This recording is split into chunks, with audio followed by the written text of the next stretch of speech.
WhytManga here with a quick video on the kind of paper I use to create my manga. This is actually new paper, and to kind of get this in here, I'll leave a link to where I order it. This is the leader paper that I use for my manga. The leader comic book paper has all this Japanese stuff that I cannot read, but I buy type A, B4.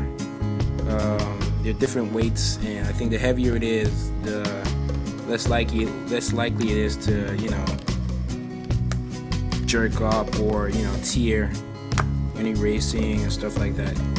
The heavier it is, the better. But I think heavier paper just costs just a little bit more.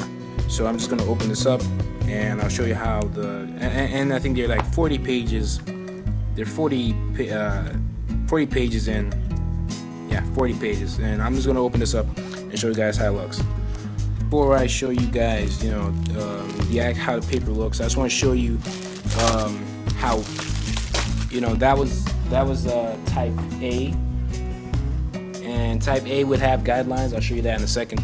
But type B is the plain paper, and this is the heavier kind, 135 kg, I think. If it's kg, I don't know what it is, but I think it's kg is the heavier one. You can get the 135 for this one, but the one I bought was the simple 110. The weight, I bought the lighter one. Anyway, this is the heavier one for the type B, and the difference between the type B and the type A is, well, the paper is it's plain. There's no guidelines on it, so you can still use it, but generally I like to use the type A. And this is how the type A looks. It has all these guidelines, and they help you, at least they help me pan out the paper. When I scan in, I cut off all these places, so I draw above it, but I cut off after I'm done inking, and I scan it in, so I cut it off on the computer, and I work with from here, like from before, all these, like the ruler, and it goes, obviously it goes around the paper, and it helps me draw straight lines. Because say if I pick a 2 and that there's a 2 at the bottom, then it's straight. It helps you. At least it helps me with stuff like that. Let me show you guys an actual page. So, this is an actual page I'm working on, and you can see I still drew above, but I'm from like this spot. That's like right here. Right here, this is like from here on. I'm not gonna show any of these, so I'll keep drawing. But when I scan in, I'm gonna cut this part off, and maybe when I'm finally done with this page, I'll show you how it looks. But you can see how there is still more space. But when I'm done, you will not see anything. Here, this is the part that gets cut off. Even in the stuff in Japan, this is the part that gets cut off, and you'll end up only seeing this everything within. Some people, I like to make my own line extra, and you're just making more use of this space, because I keep the space from here to where I cut off, and compared to the left side, on the left side there's more, because this is the part that's going to be like towards going out of the page if it's like printed. For instance, this is like a storyboard, right? So this is going to be on the left side, and this is going to be on the right side. So here you can see I leave space, and I leave space on the other side, but this is the middle, so this is where they meet. And I like to give, unless it's a double spread, and I kind of join both of them and just draw on the whole thing.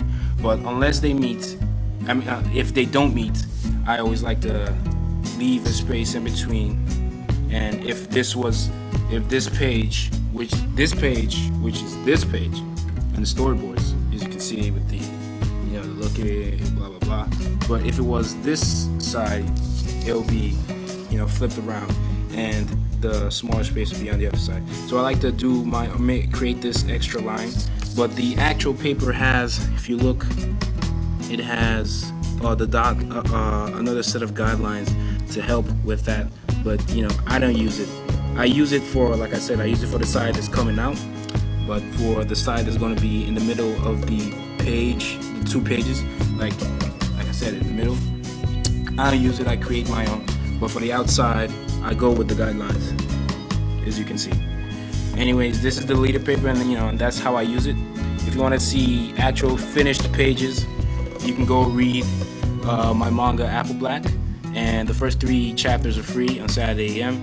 And you can subscribe to the magazine, and the magazine of Saturday AM is kind of like a, you know, you kind of get tired of using the Shonen Jump example, but it's really similar to Shonen Jump, and we have a subscription model. And you can check everything. I'll leave links to, check out Apple Black on there, and check out all the other cool comics on there as well. Thank you, and I hope you learned a little more about using at least how I use the leader paper. And in the future, I'll give another tutorial on how I go about doing double spread pages. Double spread pages. Like it's almost like 2 pages joined together, that kind of thing. So yeah, thanks for watching.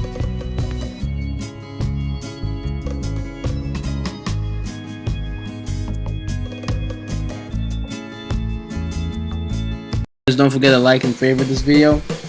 Subscribe for more if you want more. Click on the annotations for the videos that are featured. You can learn stuff from my tutorials, or learn just a whole lot more about Apple Black as a whole.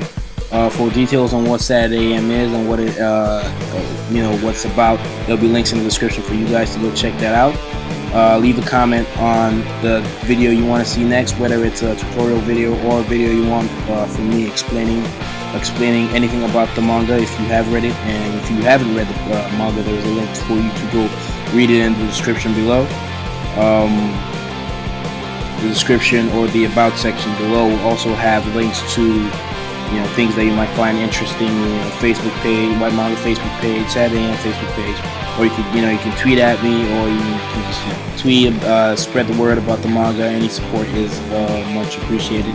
The hashtag #AppleBlack. Or just tweet at me.